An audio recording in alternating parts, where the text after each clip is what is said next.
Welcome to another conversation in People in Fundraising. This podcast features interviews with nonprofit professionals who discuss their career journeys, lessons learned, and enthusiasm for working in fundraising. And here is your host, the founder of People in Fundraising, Tim Wilson.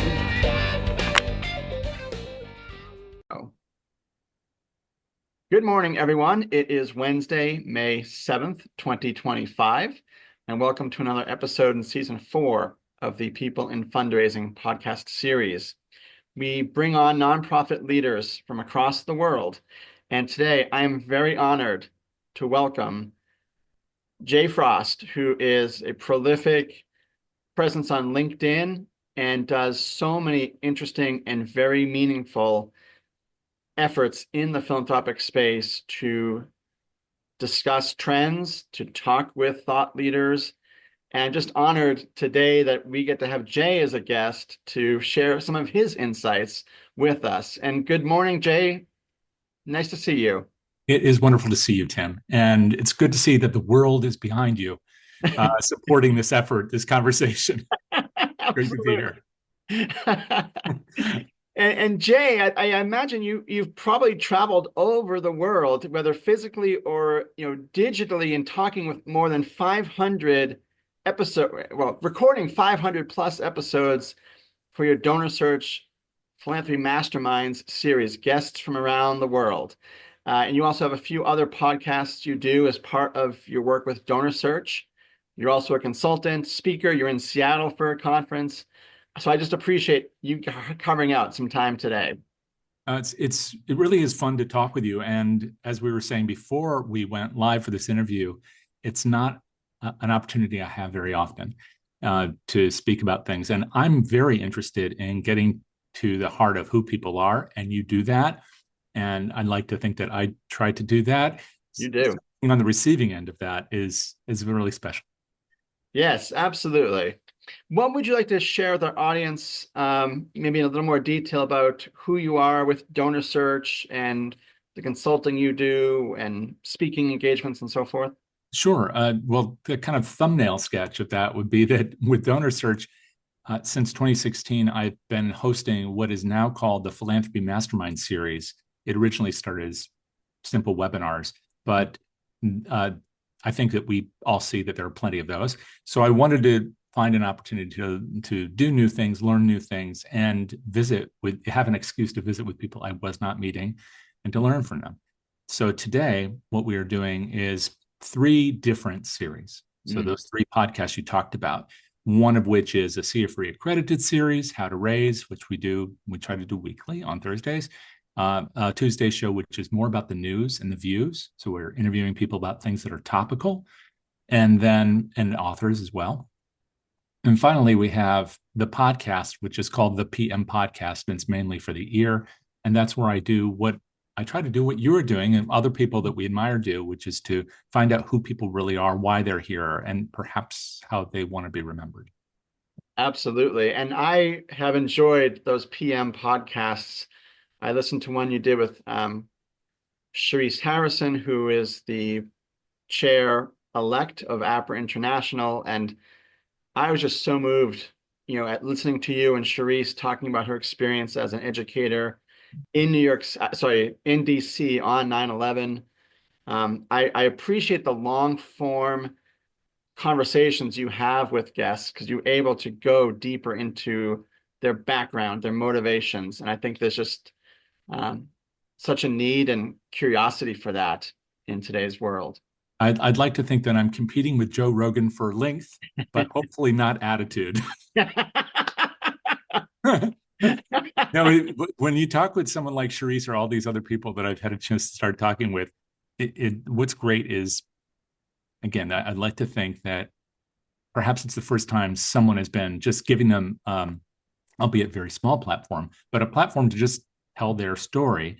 And in our world, I think that we're pretty good at telling the story of others, facilitating that. That's very important, but we often get lost in that. And for a long time, I've definitely seen that from the earliest days in this work. I'm also somewhat probably obsessed about keeping relationships I've formed, no matter how fragile or cursory they might seem, including to those people. They're very important to me. Yeah. And I've been thinking about that a lot this week. So I know we have other things that you want to talk about, but I'm just going to touch on it. Sure, please. Yeah. So my first job in this work was working at the National Endowment for the Arts. And I had just graduated from the University of Michigan, mainly trained as a poet, among other things. Okay. And then went to California to try and break into the film business, which I did not do, thankfully. I won't describe the kinds of opportunities I might have had because they will permanently change people's impression of me. But those things I decided not to do. I came back, tail between my legs, and then I was offered an opportunity to be a floater at the NEA, which is somebody who runs around, does administrative work for a few months to sort of see, I guess, to see if they can do the work, but also to find out if they're, if the place is a fit for them. I ended up spending 2.5 years there, which is not a long time, but it set the stage for me to understand something about philanthropy, because the giving there was not about government grants. I was working mainly with fellowships in literature, and before that, inter-arts programs, so interdisciplinary arts projects. And in each of those contexts, it was a peer panel, not the staff, but a peer panel, other artists and organizational leaders around the country who got together and for $0, except for, I guess, they're paying for their plane fare, and their food, they reviewed hundreds of applications, often hundreds of manuscripts, to determine where there might be a good place to invest, not today to reward people for what they've done, but to invest in a future we hadn't yet seen. Oh, wow. Yeah. And not only was that remarkable, because those people continue to be with us. People who were grantees then are continued to do great work today, but those who are alive and those who have passed, they gave us that contribution. These were tiny amounts of money to make a big impact on culture. But back to the point, there were people there working on the staff that we don't hear their stories. Yeah. And right now, as there's a discussion, is more than a discussion, there's an effort to eliminate that agency along with many other agencies. And that's been tried before, and this time it may succeed. It strikes me that one thing that gets lost in this is not just that people lose a job, but it's that we lose this connection to people who have made it their mission to invest in our culture for our children. Yeah. And I think that not only that work is worthy of celebration and investment, I do think that, and we can argue about how much and how, but the idea that we trust our communities to determine where to put that money, and that we make a little investment in that future together, collectively, and that is stewarded by a group of people who are largely anonymous and unknown and unpraised and not thanked. Yes. That's why I believe in telling these stories, and more importantly, asking people to tell their own. Beautifully put, Jay. Thank you. And the passion, the conviction you have for this work and for giving an outlet for these stories to be shared, told, recorded, is really admirable. Thank you.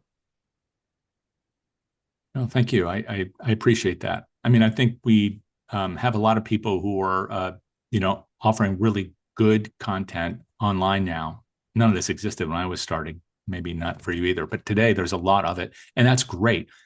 I do think that we need to have a little space for what you're doing and what I'd like to do, which is to just ask people who they are and learn more about that, and maybe that'll inspire some like-minded action. Correct. Yeah.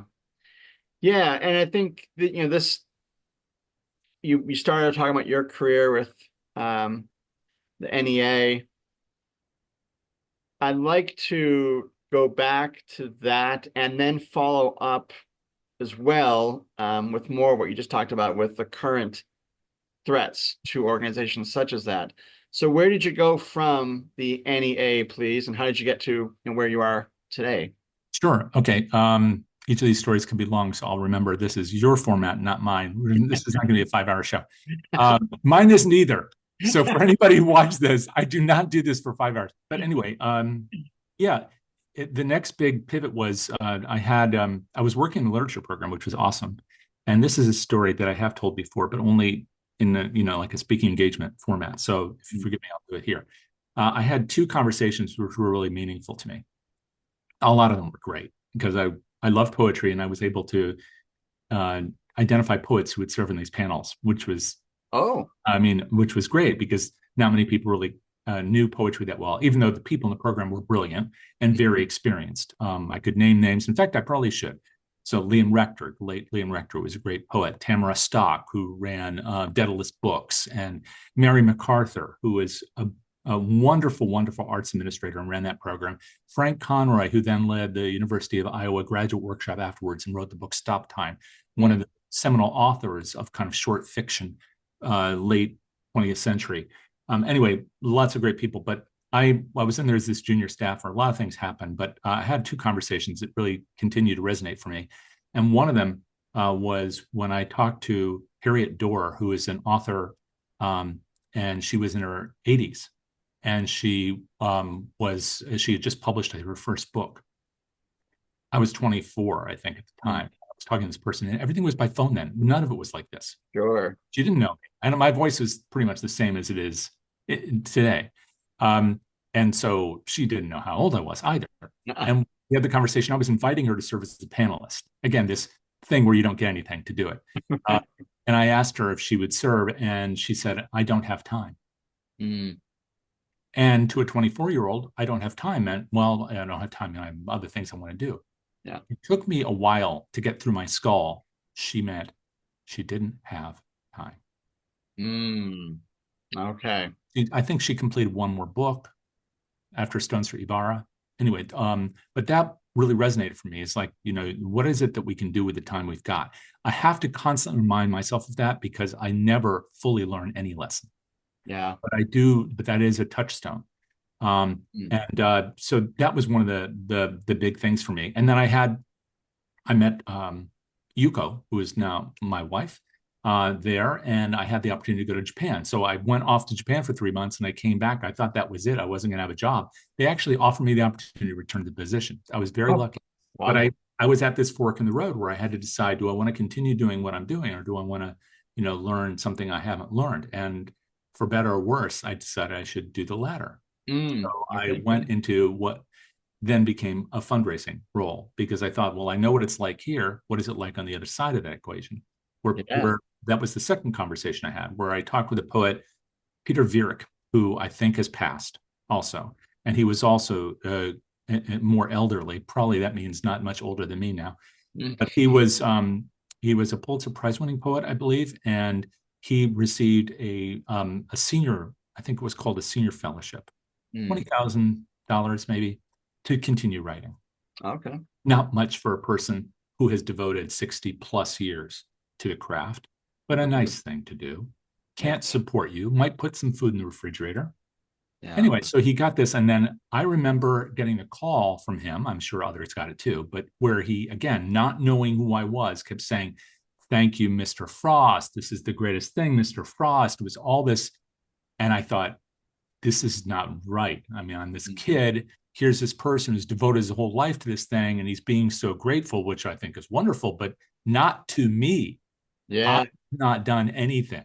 Sure. Those 2 things informed that path. So I went, and now quick, fast forward, I worked briefly at the American Film Institute. Then I had an opportunity to work at Meridian International Center on a capital campaign, and then doing other fundraising work for international projects. Then I was made an offer at what was then Thompson Financial, but it was called CDA InvestNet. It was a division of it. The early developer of screening products that were asset-based. Oh, okay. And so we did all this work with securities data. And I was there as the Northeast kind of sales rep in a very small team. which consists also of David Lawson, who's a name that are known to many people here, Charles Headley, whose name should be known to everyone, because David was wonderful and is an interesting, wonderful guy. But without Charles Headley and a colleague of his at Marts on Lundy, we would not have what we have today in screening. Holy cow. So they built all that. They built it with their hands, informed by the brilliance of people like David and these two guys, John Wright, and his colleague Bob Gable at CDA InvestNet, who got all the securities data, got it, made it available to the financial services industry, and then let us have at it in the nonprofit world. So I was there. I was one of the earliest hires. Then I was there for a bit, and then while my wife went to Yale, and then I went back into the field. I went to run major gifts at International Rescue Committee in New York. Okay. Then they made me an offer I couldn't refuse at what was then known as Thompson Financial Wealth Identification. I went back, I ran the division. Then they were going to either sell it or spin it out. They sold it to me. I ran it for 4 years. I decided I needed to get out of that. It was complicated for a whole bunch of reasons.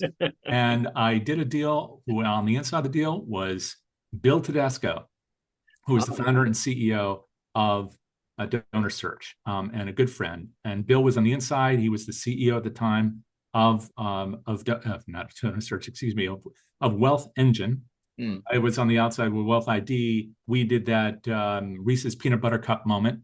And there we were in there. We were there for the same amount of time, about 18 months.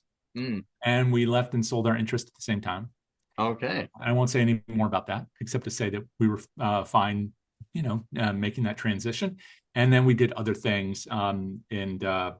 Bill then shortly thereafter, when he could, he started forming DonorSearch, and I started doing more along the lines of consulting. There were a couple of other startups that I got engaged in, one of which was with Helen Brown and Bill Tedesco for contact reporting mechanisms, kind of an early startup that would do everything through voice to text transcription, going right into your systems. Too early for the market. Nobody offers that, or at least they should. But anyway, back then, nobody wanted to buy that as a standalone. So we closed that up pretty quickly, did something else with another business that was a turnaround that didn't turn. And then I started working with people like Jerry Panis and others in consulting.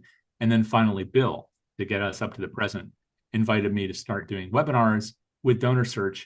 And that has then grown over time. So now I spend the bulk of my time, in addition to working with others in the field like Brian Lacey and others on consulting. I do most of my work just having a chance to do what you do, talk to people. Yeah. Providing a little bit of education here, and now news, which I love. So where are we at the moment? But then finally, just asking people about their lives. Totally. What an all-encompassing career, Jay. Thank you for sharing some of the high levels of that. That's just remarkable. And I love that you are so thoughtful to be mentioning people by name, throughout your career journey, people that have been, brilliant minds, influential people, that have helped to move our industry in the direction that we are in today. If we don't remember people, what is the line? Maybe I'm channeling a Disney movie. The time when people die, but the time that they really die, or is when we don't say their names anymore. Yeah, so people are all mostly living, but I do think it's. I almost feel like it's a responsibility. Yes, constantly go back and recognize people for the contributions they've made. Absolutely.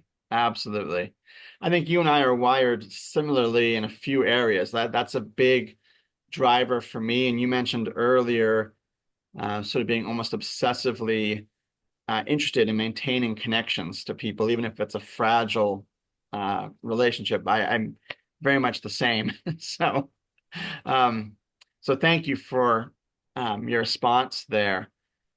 And going back to what you were talking about with the NEA about 10 minutes ago and the current threats to it, this is a tremendous time of upheaval politically and throughout civil society with legislation and proposals to do away with funding for national parks and all sorts of civic engagement efforts. You're someone who, through the work you do with your podcasts and your other professional activities as a consultant and speaker, I look to you and I just regard you as someone that has a strong finger on the pulse of what practitioners are thinking in the moment and what they're saying. And you mentioned, you love the news element of your podcast as well. So what are some of your go-to sources to keep you in the know, updated on news and trends and thought leadership, please? Sure. But first, I have to tell you why I'm laughing. So my first, I was in a play at a summer camp when I was 12, when I started learning to play guitar and all this stuff. And I was in The Wizard of Oz. And the role I got was Uncle Henry, who we kept calling Uncle M and Aunt Henry. Anyway, you don't have many lines in The Wizard of Oz. And to show when the witch died, something like that, I guess I was playing another role at that point, maybe one of the Munchkins. And I'm 6'2", so that doesn't really work. But anyway, that's the way it was. What they did was they closed the curtains and they had the witch's legs stick out. And I'm sure I didn't come up with this idea on my own, but we thought it was funny. You say finger on the pulse to reach down and touch her ankle and look at my watch and say, she's dead. You killed her. So finger on the pulse. That's what I thought of when you said that. It was The Wizard of Oz when I was 12. Anyway, so 50 years ago, memories remain. So the question was really about I think finger on the pulse. I think the movie we're talking about with Disney was Coco and remembering names. Yes, that's right. Yeah. Oh, thank you. Oh, man, my mind is Swiss cheese. Okay, so now back to your question. You're asking about finger on the pulse. So are we thinking here about what this sources and methods of that, or the people? Yes, yeah, people, people, sources. Okay. Yeah. Yes, I never list my sources. No, so yeah, there's a lot of stuff that I pay attention to, and in fact, this is where I am ambitious. I'm really hungry to interview people that I don't currently have the ability to interview. So in terms of people that I have spoken with, I've loved all these conversations, and some of them have been, many of them have been very moving. But to learn something that I don't have access to is hard. So where does that come from? I'm doing more of that on the news front now. So we loaded up this Frontlines of Social Good show. Probably not a good title, so please forgive me, everyone, for that. But this is our Tuesday show. Yeah, we're still trying to get our sea legs, figuring out how to market that and who is really the audience for that. But I'm determined that that people in our sector need to at least have access to information about what's happening. They can't just be reactive. Sort of like in the world of research, we've always talked about reactive and proactive. Totally. It's much better to be informed before than to have to react subsequently. And so in terms of what we're doing with this show and keeping finger on the pulse, in the last, since we started on January 14th of this year, I've been able to interview people like the policy person at the National Council of Nonprofits, just hours before they launched this major lawsuit to stop have an injunction against the federal freeze on funding to nonprofits. This is a really big deal, and not because I got the interview 3 hours before. That was coincidence, but because people need to hear from these people. Now, we didn't have a huge audience for this. We'll have more of an audience, I think, over time on the recordings. But they did have, to their credit, 10,000 people show up, I believe, at their webinar. Oh, wow. So there is an audience in our sector, albeit 10,000 isn't 1.6 million. Yeah. But there is an audience of people who need to hear what's happening and why it's important, and then discuss that and ask good questions. We don't do a great job of that in our sector. So that's the idea here. So who am I listening to? I'm listening to those folks, increasingly people like, oh my God, Soskis. Ben Soskis, I have for a while, Rod Davies, who's a great commenter on all things philanthropic. Certainly the people at Lilly, which most of us pay attention to, the Giving Institute, all these places. In other words, I'm interested in the nuts and bolts of things, but I'm really interested in the policies.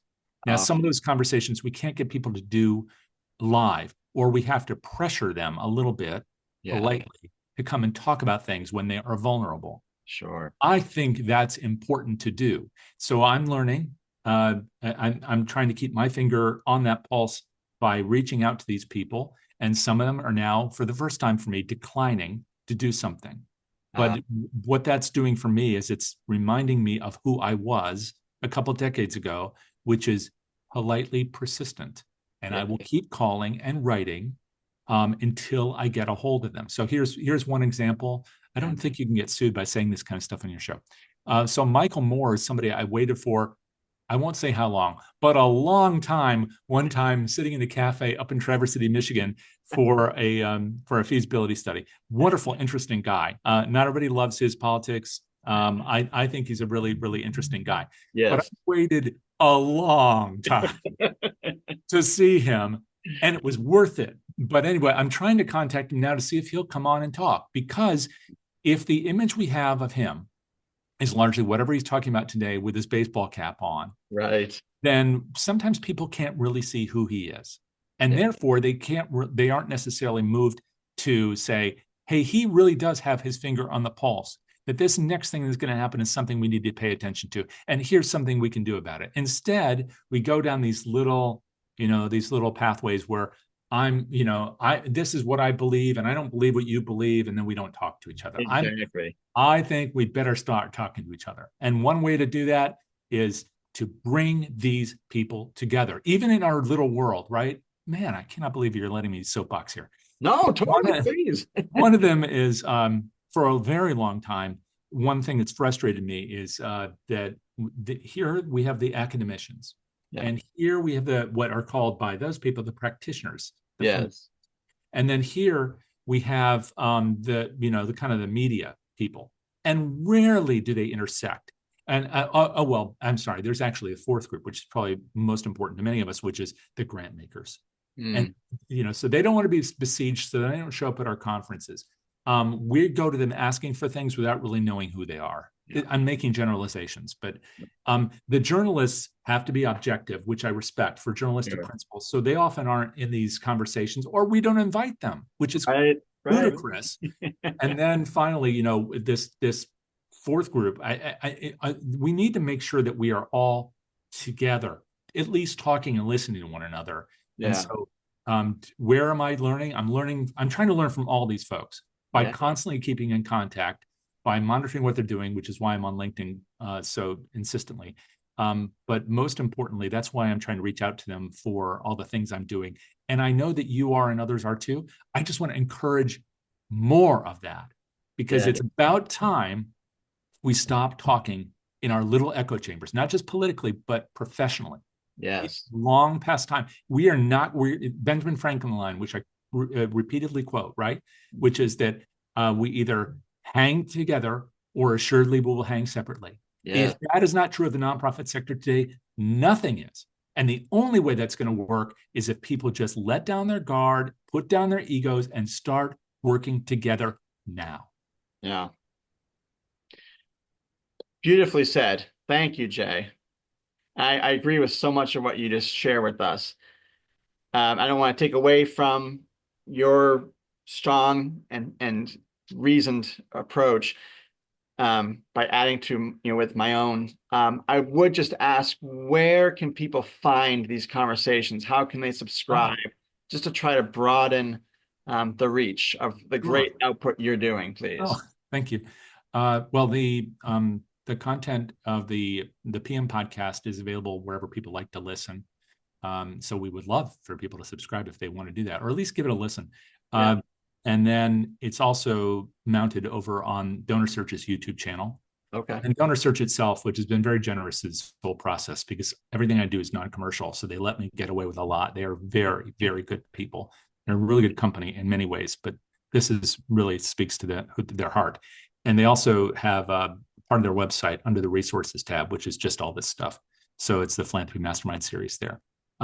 Great. Yeah, so very easy to find this kind of thing. And I'd like to think that we can all take another step, which we haven't done yet, which is to have all the creators who are really digging into this kind of content, not just what I'm doing or what you're doing, but all of us, and sharing that almost as a block in the same way that, if you had the White House press corps, we need to have a core of the good creators for good. And I've tried to assemble those people a couple times and I've miserably failed, but it's something I'm committed to personally. And if we can do that and then have them show up en masse, whether it's AFP, that means AFP has to also issue a kind invitation to them to go and do that there, to interview different people. Whether it's to go to Giving Institute, show up there, so it's not just one voice. We shouldn't always rely on the nonprofit Times and the Chronicle Philanthropy and the nonprofit Quarterly and people like this to do everything for us. Sure. We've got to get these people together. We got to listen to them, and we've got to, also bring them into the settings where they can also conduct these conversations. Yes, yeah, and I know you have done that at various conferences. You've had these gatherings of past guests. So I subscribe. I get your weekly newsletter by email that says here are the upcoming slate of guests for the various podcasts you do. And then you also reach out and say, hey, I'll be at AFP in Seattle hosting an after hours thing. I just love that sense that you are convening people in multiple spheres, in person, digitally, online. I think the world needs more of that. So I applaud your effort. Thank you. I mean, I don't really know what I'm doing, but I'm trying. You're trying. I'm trying. Trying, which is more than most of us. I remember sometime during the pandemic, someone said, about maybe 5% of people with a LinkedIn account are actually engaging with content. Either they're creating it or they're responding to content. So how do we get more involved? There are a lot of megaphones. Yeah. And then a lot of people wearing whatever those earphones are that you wear on the runway so you don't go deaf. Oh. Yeah. And I understand that because we're busy and we need to get our messages out, but we gotta stress the listening part of this, because otherwise, I mean, in fundraising, of course, major gifts has been the majority of my work, and you cannot effectively raise major gifts unless you listen to people first. Yes. But I also think that we're not full human beings, and I'm not pretending that I am. I'm trying to be, unless we listen to people first. Yes. So LinkedIn has now been this place where I think a lot of us as digital refugees are going, and people still make jokes about it being boring. But I think the real danger to LinkedIn is if it either becomes toxic on one hand, so far it hasn't been, or just another space for megaphones where nobody listens, but everybody's promoting. And I see a lot of posts which are clearly written through ChatGPT. That's okay as a draft, but that's all it can be. And if everybody is just promoting their professional identity, I mean, I hope it works for them because I want everybody to succeed. I really do. But if that's all it's about, then what is it? Yes. Yeah. I never use ChatGPT to write my narrative for each episode. I like thinking it through on my own, seeing what might resonate. I don't run it by anyone, which may be part of my problem. But here it is. I read a little summary of the interview, and it's my own voice. So yeah, I am using AI a lot, but I'm always revising it, and not always well, but I'm using it mainly for let's see what I can pull together quickly from lots of sources. Like you said, if there's all this data, then what am I going to do? But then at that point, it's not just that I don't trust that the content is correct, because often there are significant errors or hallucinations. I love that term. Right. But it's also that that it's not that it's just not personalized and in your voice, because I think that's people have been overly generous in saying that you can use generative AI in a voice that's yours. But also because I think that it loses something that you and I try to bring to this work, which is that kind of combination of thoughtfulness and empathy, which is lacking in those tools. And they're everywhere now. Fireflies tried to take over our meeting before we began today. So AI is everywhere and in everything, and that's fine. But when we decide to then cede our authority over it is when we are in danger. And that includes when we let it determine what we read. Yeah. And so the algorithm, and when we determine what it's going to let us say when we let the draft speak for us. Totally. Yes. Yeah. Thank you. Speaking of dangers, earlier on, as you were talking about your time at the NEA, you mentioned that in the past, there have been attempts to significantly cut funding to NEA and other institutions. And then you mentioned that, this time those efforts may succeed. I wonder, if you can just share a little bit about why you think we're in, the threat level is higher this time around than what you have seen before. And please, whatever you're comfortable sharing. Are we at DEFCON 1 or 5? I never know which is the number that's worse. I'm not sure either. Just shows I think just even using the word DEFCON makes it dire. So. Well, yes, we're in the red zone, wherever that is, for a whole bunch of reasons. And I'm open about my politics, but I know that's not really what you're asking. So let me make the historical connection. The reason why I said that I had seen those threats before was not just because I'd read about them, although I have. And I hope we are all reading about them. Mm-hmm. But I know sometimes it doesn't happen. We're busy, or the news is not made available to us, all the things we would talk about. But anyway, when I was at the NEA then, it was during the Reagan administration. Yes, there really was one. And so it was 1985 through 87. As I said, I was there for about 2.5 years. Mm. And when I was a floater, and one of the places where I went initially was the literature program. This is before I worked within it. And there were people there, and I will not mention their names because there were many stories there, and these are great people, but I will just acknowledge that they were great people rather than pulling them into this story. I do know because I heard from them, and I believe I was there at the time this phone call occurred, because it was about 5:30, and so we were working through, I don't remember what, but probably putting applications in different places and folders, because it was very much an analog environment. We had Wang computers, and that was about it.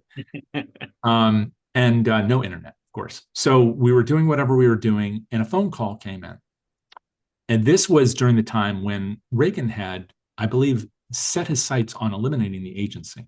But that hadn't happened yet. And I had several incidences along the path, but this was the one that really, really means a lot, where the call came in from one of the principal architects of this congressional attack on the agency. And I don't remember if it was Tom DeLay's office or Dick Armey's office, but one of these guys. And the staff member said that they wanted to come in and look at the manuscripts. They wanted to come in and look for the communist and homosexual poetry. Oh, goodness. That's why I'm not quoting who received the call, because I can't quote what was said on the phone. I just know that they had that phone call when I was there, and then this is what they told me they said. So did they use those words? I don't know, but I'm pretty sure it was those words or worse. Wow. Yeah. So anyway, then when I was not there, but they came in afterwards because they can.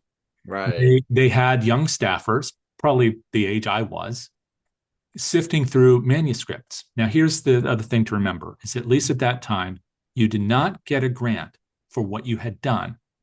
They looked at the work that you had done to make an investment in your ability to write more in the future. So you weren't getting an award, you were getting a fellowship, an opportunity to improve and grow. And so anyway, they were looking through these manuscripts, and which were not awarded, but they were the basis of providing fellowships. They were looking through these manuscripts, and they would talk to one another. And the story again that I heard from my future colleagues at that point was they would kind of surreptitiously whisper to one another, asking about the things that they were reading, because sometimes they just didn't understand what they were reading. Sure. And so they thought it must be bad. Yes. Or dirty. Yeah. And then finally they did find something. And I remember that one of the staff members had pinned it up on the wall because it had an F-bomb in it. And back in the 80s, putting that in a manuscript was not a big deal because, of course, Allen Ginsberg had written like that years before. Sure. And if you go back to the days of Walt Whitman, America's arguably one of their greatest, if not our greatest poet, didn't use that word, but he certainly wrote about everything from the Civil War to what it was to be a man in love with other men. Yeah. And if you go back further, you can get to Phyllis Wheatley, right? What is it like to be an African American in the days of slavery in America? And of course, one of America's greatest poets. Yes. So you have a tradition of people whose identity or whose writing sometimes runs counter to prevailing norms or interests or politics. In any case, or religion. There's so many things, right? Yes. So then, yes. And so they had pinned up one of these things that caught their attention on the wall because that poem finally kind of justified in the minds of these young staff members going through all these manuscripts to look for bad things. Yeah. But here's the point. They went through that, and there are a lot of subsequent things that happened, and they never shut down the agency. Yeah. They ultimately, they didn't even change the grant-making policies, which happened later to put more money into the states. What they did was they were just showing that they were paying attention, which is a good thing. Yes. Not necessarily to have young congressional staffers who don't know what they're doing read through things looking for dirty words, but just to show that they cared and they wanted to know what the process was to support it, to make it as good as it could be. And so as much as one can take to task certain politicians, in this case, Reagan, or, the people that they appoint, in that case, it was Frank Hodsell, who is the agency director and attorney by training. I will say this, Frank Hodsell was ultimately, as far as I could tell as a young person, a fair person. He may have been really good for running an agency, especially during the administration. And he may have been a little out of his depth running that particular agency because that wasn't his expertise, but that's not an insult to him. He was a person who knew things and knew how to get things done and ultimately showed compassion. And I knew that from meetings I had, even as a young staff member with him. And when he decided to take his blue 3-piece suit and go down to the staff softball game and take off his jacket and roll up his pant legs and take off his wingtips to play softball with the staff, I cannot imagine in our current environment, these people who are denigrating the grant making and the people who are putting their lives on the line and showing their souls by submitting a manuscript. I cannot imagine them doing the equivalent of taking off their jackets and rolling up their pant legs and playing ball with the people who are donating their lives to the culture of this country. Yes. So that is the longest response to a simple question ever, but I hope it illustrates the difference between people saying, you know what, these people, they're taking advantage of us, so let's investigate it. Let's see whether or not we can make it better. And ultimately deciding, you know what, it's not such a bad thing. Right. We can always do better. Yes. And then people today who say, you know what, I don't care, because what matters to me is what matters to me, and I don't care about you at all. Yes. So are we at a particularly fraught time? You bet we are. And if we don't do something about it, we're in big trouble, because every time we let people who have no interest in learning about the people that they serve tell us what to do and how we're going to do it and take away our lunch money, it doesn't get any better tomorrow. Right. Yeah, it is. Thank you for that answer, and quite all right to take the time you did to articulate your points. Yeah, it is a very fraught time. I just had one of my teenage daughters send me a text, and she's going through some things in her personal life, so I just had to quickly look down to see what was up, and everything's okay. But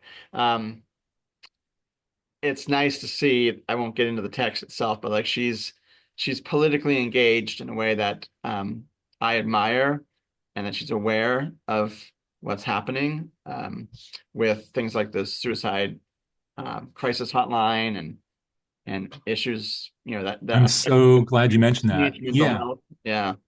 And you have 4 kids, right? Yes. And so, and you're watching this across, and how close are they in age? They go from 18 to 11.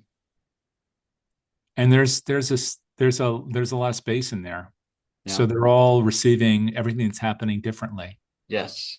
So with it, and I know you can't speak for them, and you wouldn't, but maybe you can shine a light on how this must be for young and vulnerable people, even when they're smart and they have to put on a brave exterior to navigate through the world or even school. Yeah. Yeah. How must it be for them when all of us adults are at each other's throats? Yeah. So one of my, I'll a little bit. My oldest really chafes at any conversation in the house or with extended family that gets even close to politics, for that very reason. It doesn't bring people together. We're at a birthday party, we're at we have a wedding tomorrow. Why are very sensitive and very prickly conversations happening at events that are designed to bring people together? Yes, and in this case, family. And my other daughter is a little more politically interested and invested, and learning about the why and the who and the what of legislation on all sides of the aisle. And then my youngest son is just too young. He's 11, and life is about flag football. But my other son, who is almost 14, he gets his news from Weekend Update on SNL. Oh, really? He loves that type of comedy. Yeah. And I think he's mentally at a point where he can start to distinguish, satire from fact, and how sometimes those converge. And also, like, what is just an outright joke? They're just trying to be funny. But he's getting, Right. and then he'll come to me and say, "Oh, well, did you see that this politician put an image of themselves as the Pope on this social media platform? And what does that mean?"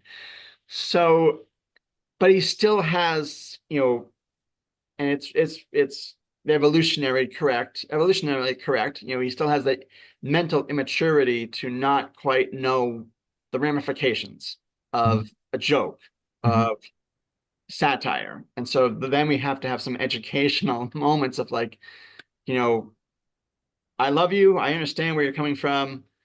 You just can't repeat that in school. You just can't share stuff like that out on your group text. Let's monitor your texts. What are you sharing? What are you posting about? They don't have social media, but that's a fight we're quickly inching in retreat on the battlefield of. So it's just really interesting. And I think that, I've mentioned this in other podcasts. The challenge with our rising generation is helping them to distinguish fact from opinion. And I think you mentioned it earlier, Jay, like there are people in positions of influence who just don't like something, therefore it's bad. And then it's going to be bad for everyone. And so we're going to shut it down. And that's not fact, that's just their opinion. And I think that's a real danger that we're heading into. We're already in it, generationally. I think the generation coming up behind me will have been fighting that what is fact, what is opinion, what is viewpoint throughout their formative years, and taking that into adulthood and being kind of set in, yes, that's fact, or no, that's not fact. That's just someone's opinion. And we can debate that. We can talk about that. There are no alternative facts. Why do you think that has happened? That we have been so wedded to opinion rather than what we might consider kind of rational discourse, fact-based journalism, investigative journalism. And I'm not saying this is the all-encompassing or correct answer, but I think part of it has to do with attention spans. We have been programmed for quick sound bites, and in response, that's what we give out into the world. Right. And we are not conditioning ourselves and the people that come after us to have this conversation like we are right now, like 45 minutes into a conversation. Long form journalism. I remember even in college, I remember I went to UMass Amherst out in Western Massachusetts, and this was 1998, and I loved watching the news. And the local news station had what was called the World Minute. So this is not, I think we're accelerating a trend that's already been happening. We're saturated with news 24 hours a day. And I think to compete with each other in the news media, we have to just get quickly to the point. And that has then engendered, generalization wise, lots of people to just be like, I don't have the time to read a 5-minute thing in the New York Times. I need something in 45 seconds on TikTok. You know what's funny about this, though? I absolutely agree with you. And TikTok is a great example of this, and Instagram increasingly so, and Reels too. But think about what's happening at the same time, because I name dropped Joe Rogan earlier because Joe Rogan is long format. Yes. There are others too who are less popular, but are also long format. Like Shoe on Head. Okay, so I'm going to mention somebody who's a little different, but there are others, and he'll go on for hours. So does that mean it's a different audience, or because people, when it comes to quote information, that they want, just give me the facts, ma'am. It's like the dragnet approach to this. So I'm just going to go through all these things. The dopamine hits. And then the rest, are they really listening for 3 hours, or are they in some kind of like soma-induced haze? Yeah. Where they just have it in the background playing, sort of like it's some channel playing old Westerns, right. Or videos with puppies. Why do we do this to ourselves where we want these dopamine hits over here, just like we're addicts, and that's where we're getting our information, some of which is good, but because of the algorithms, it feeds our very own biases in order to keep us watching. Or over here, it just lets us sit in a trough of whatever it is that host is eating and feeding us. For hours and hours. And at the same time, there's this other thing. You talked about facts and opinion, and I absolutely agree.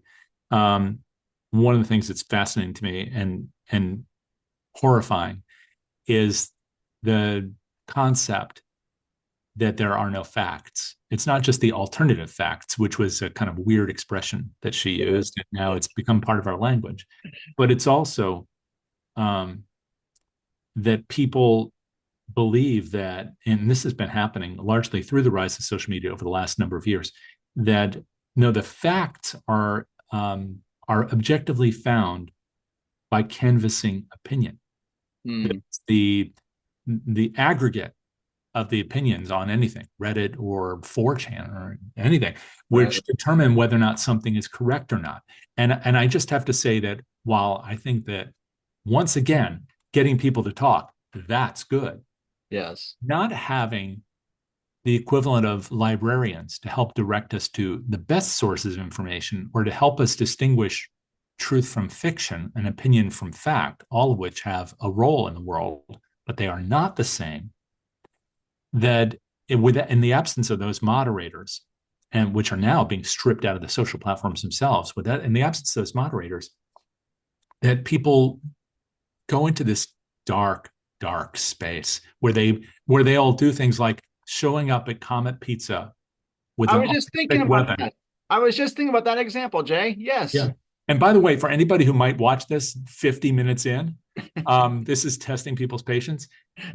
That Comet Pizza, this is a whole thing about are children being kept in a basement by Hillary Clinton and other people Yeah. underneath Comet Pizza in Washington, D.C., and abused, or I don't know what's happening to them, or drinking their blood. I mean, there are lots of different things. Yeah. There is no basement under Comet Pizza.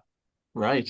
So everything else aside, someone was convinced by reading these forums that determined that truth is this because enough people said it must be true, that he took it upon himself to save children. That sounds actually very heroic if it were true. Yes. But it's not. Yes. I don't know what we're left with this, but we've all been, again, feeding at this social media trough now for how many years is this? Since 2008? 2008? Yeah, 7. Well, in fact, I joined Facebook in 2008, and so I was already feeling late to the game. So Right. I think that was around my Twitter time was around that. Okay. Yeah. Yeah. Yeah. Oh, goodness. Yeah. What a world. And as you were talking, and even before you got to the Comet Pizza example, and I was thinking of it myself, I was thinking, I just wish that as a society, we could not even, majority would be amazing. Unanimous would be amazing. But even a plurality of people that could say that story is completely false and we are dooming ourselves if we keep regurgitating it. Can we agree on that? And we can't collectively. We can't. There aren't enough people to say objectively that story was completely made up. Right. It's quite sad. And unfortunately, that perpetrator, I don't know if you know about this, but he served time, got out of jail, and last fall had another encounter with law enforcement and was and died. So there are real life consequences to this. Yeah. And they're happening every day. And for that matter, I think that our elections are a reflection of this as well. And again, we don't have to get into the specifics of how we feel about that to know that that's true. I think that if wherever a person is in the political spectrum, they can see that. They can see that what we read, what we ingest, we are what we eat. And Yes. that's become true here. There are differences of opinion about whether or not this particular information food and that one are nutritious or not, Right. and whether or not this is too much or too little to eat. But I think there is almost universal agreement that because of what we are taking in, we are becoming that thing. Absolutely. And that can be quite dangerous when the manipulation is that way, principally just to get our money. It's to take money out of our pockets. Yes. And I know that's the nature of commerce. That's okay. But there are very few guardrails in place, and the guardrails there are being stripped away. Oh yes. Oh yeah. Yeah. That's grim. That's grim. Certainly, there must be a question that puts us on the positive here, or well, let's continue with these questions. And you've talked a lot about the importance of literature in your own life, and so the next 3 are quotes from other authors. I love to source other material to develop these questions. Lots of people may know this late amazing English actor, Alan Rickman, who was, among other things, in Die Hard and Harry Potter series. Right. Great work of literature, Die Hard. Yeah. Very important to read at Christmas time. Yes, go ahead. He passed away a few years ago, unfortunately, before his time. And this quote comes from a New York Times review of a compendium of his diaries. He was a prolific diarist. Oh, I didn't know that. And the quote says that Alan Rickman, quote, saw so much, but described so little. And I've loved, I've held on to that quote for almost 2.5 years now and wanted to work it into my podcast series. So I'm wondering, Jay, how might that quote resonate with you and the work you do as a podcast host? So, for example, when you have a guest who is a little more reticent in their answers, how do you draw more color commentary out and encourage guests to go deeper and to share, candidly, more introspectively about them, so you can understand more about what makes them tick? The simple answer is through follow-up questions, right? Yeah. And the why questions. It's kind of the opposite of being an attorney, the proverbial line that you don't ask anything you don't know the answer to. I don't know if that's really true, but I seem to remember that from a civil action and even Suits, the TV show. But in this world, especially because we can, if we are disciplined to do it, I am not, you probably are, we can edit out all the fluff. If we do ask good follow-up questions, we do tend to get material. Yeah. For what I'm doing, and perhaps for what you're doing, the reason I'm trying to ask those questions is because I am interested in opening a door to discussions that maybe people haven't had. The least satisfying discussions I've had are where people are too prepared, or they've said the thing a million times before, because I just feel like, well, then why are you doing this? Well, what's the point? I mean, I hope I've never said anything like that, but especially when people get into the nuts and bolts of our work, because I know that that's important to them. And sometimes the way they do it distinguishes them, and that's important too. Sure. But that's not who they are. Right.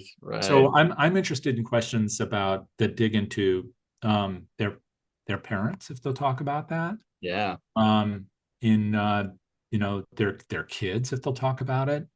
I don't ask direct questions about politics unless it kind of bubbles up, and then I'll ask about maybe current things where we are, because they may talk about it in that context. Yeah. But those things, plus the follow-up questions and the why questions, I think are really powerful and important. I also do something else, which you do even more prep than I do before we begin. But I understand there's something that Terry Gross always does. And so I've thought of it as the Terry Gross question. Terry Gross being the person from Fresh Air. And I've often thought about what I did, especially in its earlier incarnation, as being kind of like a Fresh Air of fundraising, which is, and now I'm able to talk to people across a broader range of civil society issues. But that's the basic idea, is to talk to people and meet them where they are. And that's to start by saying, well, what would you like to talk about? Because of course we do want to do that. And people rarely say anything. Yeah. But then I also ask them, is there anything you don't want to talk about? So I can honor that guardrail. Yeah. And Terry Gross apparently asked that question of everyone except for politicians who she feels should not have a pass. Oh, interesting. And so I ask the same question. Yeah. And so far, almost everyone has said, I'm an open book, almost always using that phrase. Yes. And then I've really done an edit to take something out that they've said. I know you haven't asked that, but I think it's important. Unless they've gone back and they've said, and I've had this happen, that I mentioned the name of someone and I wish I hadn't, that I can talk about it, but I don't want to say their name because of some reason. Sure. And not to protect themselves, but to protect the person they're talking about. Yeah. And so I do honor that in an edit, but otherwise, yeah, it's unscripted questions, finding out what moves people. And I have to say that, and this has happened to me, and it's probably happened to you, when people are saying that thing about, that's a good question, or, oh, wow, no one's asked me that before. That just feels so vindicating. Yes. But the other part is when their voice cracks, I know I've gotten into a place. So as long as I'm being protective of them and empathetic toward them, and they feel comfortable talking at that point, then I feel like it's okay, that I haven't broken a trust. Sure. Yeah. So important. So important. Thank you for sharing that. I've only had to edit out a few. I've done almost 150. I'm nowhere in the J Frost stratosphere of episodes. Well, no, of the podcast itself, I think we're at something like 110, and the whole thing is 650. So wow. It's but it's lots of different weird stuff. Yeah. Yes. Awesome. That leads me to my next question here. um, an author named Annie Midori Atherton, who wrote in The Atlantic. I read this article, I loved it, and I think it's touching on a trend in society that she's pointing out has significant ramifications for people connecting. The article is called "Your Friends Don't All Have to Be the Same Age." And she made the compelling case that, and it's since been picked up in other outlets too, like the age stratification in American culture, in our workplace, quote, does not just keep potential friends apart and contributes to workplace discrimination, it also confines people to a narrow point of view. A society that mingles freely across generations will be less lonely and less ageist. And when I came across that article, I filed it away. I've got a master file of 200 plus questions and quotes. Oh man. And so I thought about you because the work you do as a podcast host, Philanthropy Masterminds, Frontlines of Social Good, How to Raise, the PM podcast, you are bringing together in a beautiful way all walks of life, whether that's ethnicity, gender, time in the field, what they do in fundraising, what they do. You mentioned wanting to talk to Michael Moore, for example, and journalists covering the social impact world. Also age. You bring across people from all ages of life. Do you generally agree or disagree about this argument that this age stratification is a challenge that we need to address based on your experience? Yes. All those stratifications.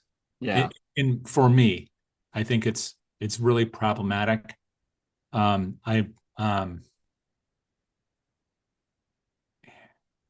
I have a chance to work with my son. Yeah. I just so he's, I don't know what he says about that except what he says to me and his mom, but it's a tremendously rewarding for me to be able to work with him. Yeah.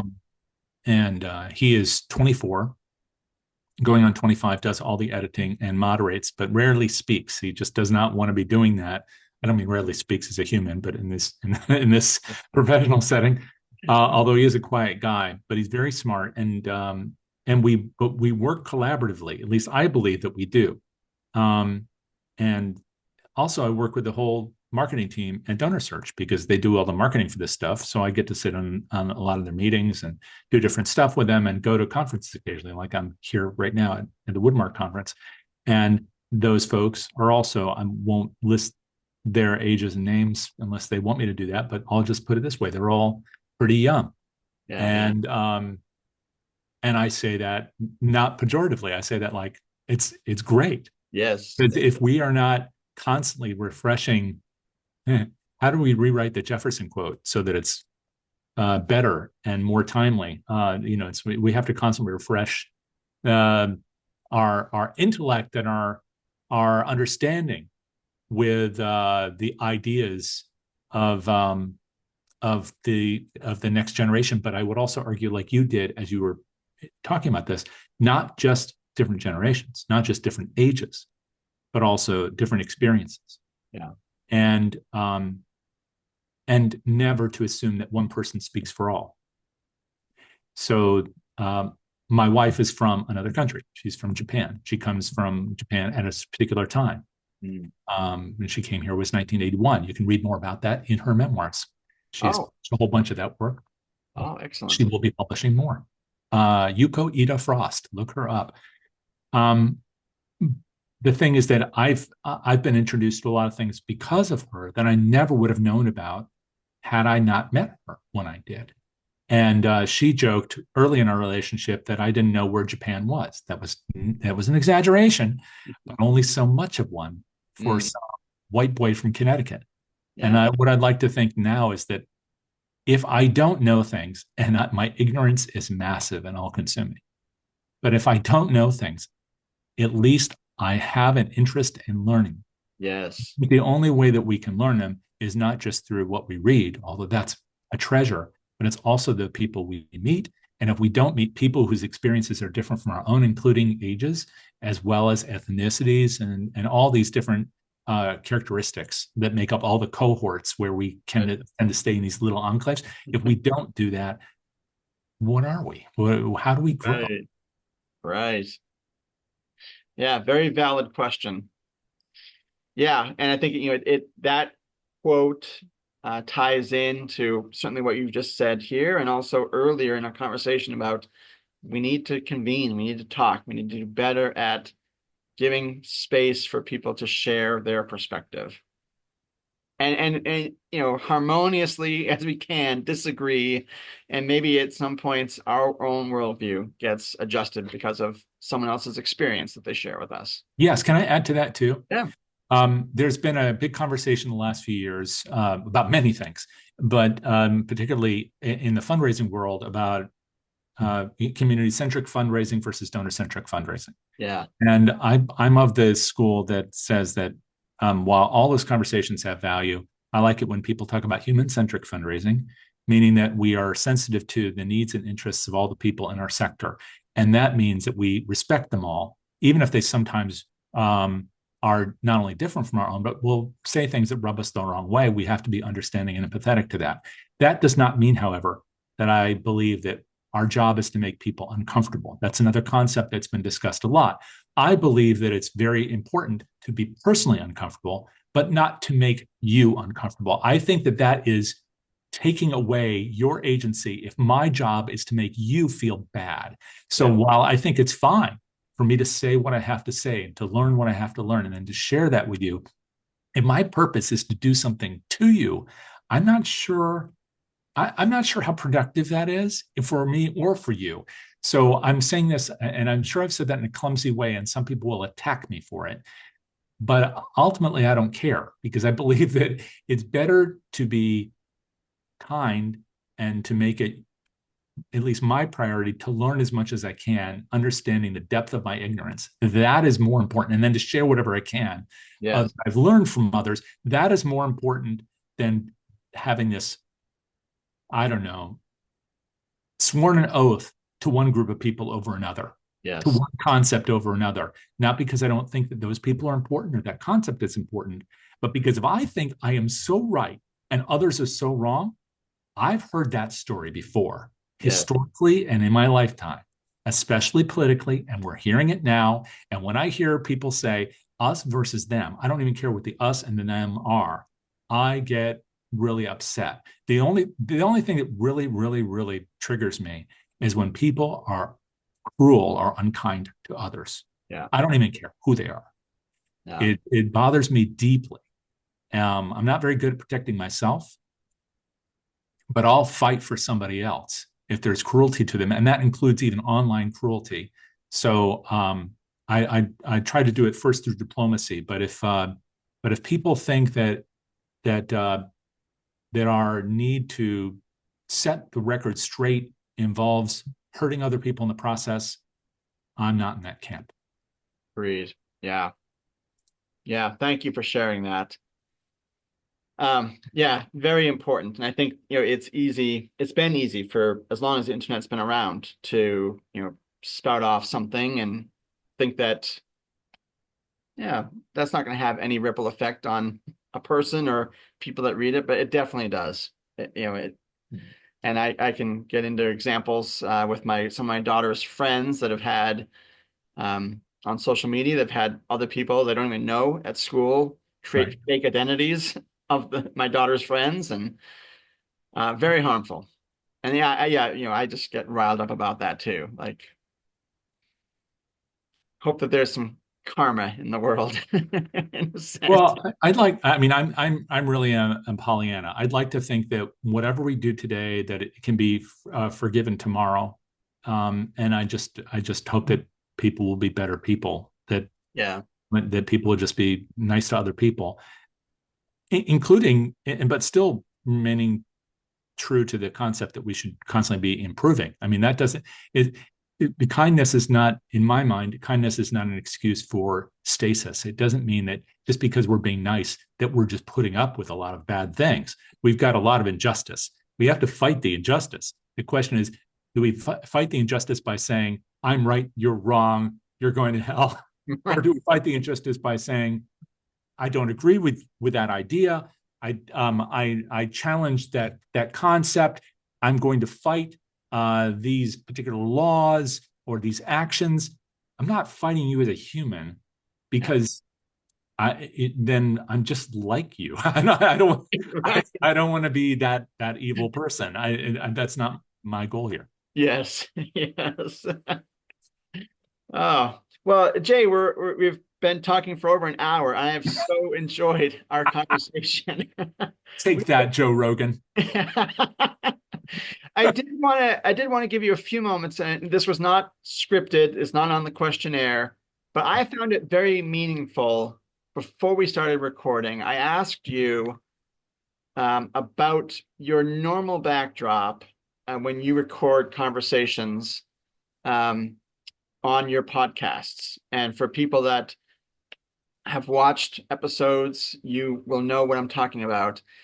You've got quite, for me, a very interesting backdrop of what I'm sure are very deliberately placed and chosen items, photographs and such. And one of those is Charlie Chaplin, the great actor. And before we started recording, I asked about that because that's clearly not your backdrop today. And I would just be honored to hear you talk about that with our audience and share it. What that photograph, or what that frame is of Charlie Chaplin, where it comes from, and why it's meaningful for you. Thank you for asking about that. The backdrop actually is something that we had in our house when I was doing this stuff from there. As you said, I'm in a hotel right at the moment. And then this last year, before the election, we made a decision to build a little, and it is quite small, podcasting studio in back of our house. So I'd have a dedicated space for this stuff because I wanted to expand to where we've expanded, but also some other things that I'm planning to do and have started to do in that space. But we took the backdrop, which my son had curated. Oh, okay. And I rebuilt it the best I could remember because my visual sense is horrible. In back of it, he then added a couple of additional items. So there's a lot of stuff on there.